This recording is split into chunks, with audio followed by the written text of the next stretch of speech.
Al-Armania, premier passage de la Haggadah de Pessah. Alors, il y a des commentaires que vous connaissez déjà. On va en dire que quelques-uns à chaque fois. On n'aura pas le temps de faire tout le Seder de Pessah. Donc, je précise à ce moment-là, on monte les matzot. Donc, Al-Armania, voici le pain de pauvre, c'est pas le pain pauvre. Diakalo Avatana, que nos parents, ils ont mangé lorsqu'ils étaient en Égypte. Béhara des Mitzrayim, quand ils étaient en terre. Qu'ont mangé nos parents, Béhara des Mitzrayim, quand ils étaient dans la terre d'Égypte. Je fais une petite parenthèse avant d'aller plus loin. Quand on traduit, quand je vous parle de traduire, alors quand vous êtes des grands, mais très important, précisez-le bien à vos parents, on parle d'une traduction adaptée.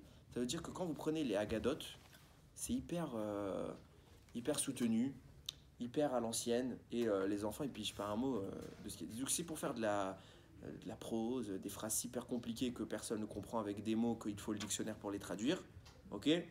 Pas trop des mots communs. Le mieux c'est vraiment de faire une traduction explicative, ok? Donc diakalo be'ara de qu'on a mangé en Égypte. Kol difrin yetevi rol, quiconque a faim vienne et mange. Kol ditriv yetevi sar, celui qui est dans le besoin, il vient célébrer Pessah. Achata achal eshanaba be'arabe Israël. Cette année nous sommes ici, l'année prochaine nous serons Bezrat Hashem en terre d'Israël. Achata avde, cette année esclave. Leshanaba be'arabe Israël. Benerim, l'année prochaine en Israël on sera tous bekarov libres. Alors faut savoir que la Haggadah, à la base, n'existait pas. À l'époque de Moshe, il n'y avait pas d'Haggadah. Ils racontaient au feeling ce qu'ils avaient besoin de raconter parce qu'ils savaient ce qu'il fallait dire pour être quitte.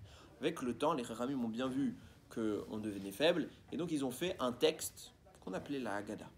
Okay, donc on parlera souvent du Baal Haggadah, l'auteur de la Haggadah, sans préciser de nom, c'est les Chachamim qui ont écrit. Quand ils l'ont écrite, c'était à peu près...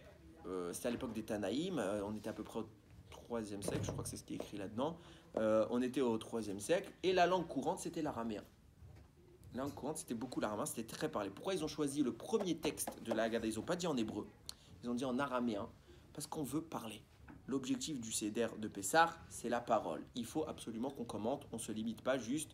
Il faut déjà que ce soit compréhensible pour tout le monde, comme on a dit, il faut que ce soit la langue commune, et surtout qu'on fasse des commentaires le plus possible. Mieux que ça, c'est écrit dans la Gemara. C'est qui dit ça? L'histoire là-bas, c'est dans Masechet Shabbat. Que là-bas, on apprend que quand quelqu'un est mal, on ne doit pas prier en araméen. Pourquoi? Parce que les anges, ils ne comprennent pas l'araméen. C'est pour ça que Kaddish Dafka, on le dit en araméen parce qu'on ne veut pas qu'ils comprennent. Mais quand on prie pas en araméen parce que comme nos filotes, elles montent dans le ciel, elles arrivent d'abord par les anges et après, elles sont transmises à Hachem, et que les anges ne comprennent pas l'araméen, alors ça bloque tout. Et pourtant, on voit que pour aller... Il y a une histoire là-bas qui est racontée, j'ai plus les noms, je crois que c'est Rabbi Yehuda et Rabbi Eliezer, vous vérifierez ce qui est écrit dans ce que je vous ai donné. Ils disent là-bas que pour prier un malade, on peut prier en araméen. Pourquoi? Parce qu'on sait que pour un malade, Hachem il se tient au chevet du malade.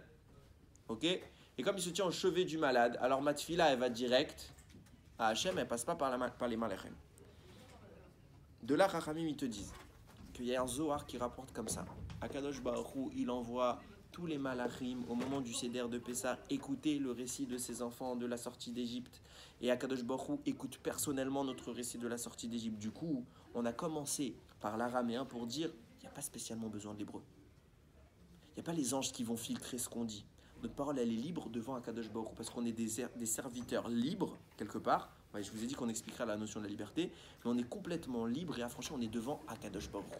Il n'y a plus d'intermédiaire entre nous. Et puisqu'il n'y a plus d'intermédiaire, on peut parler même en araméen. Mais surtout, conséquence extrêmement importante, il y a Dieu.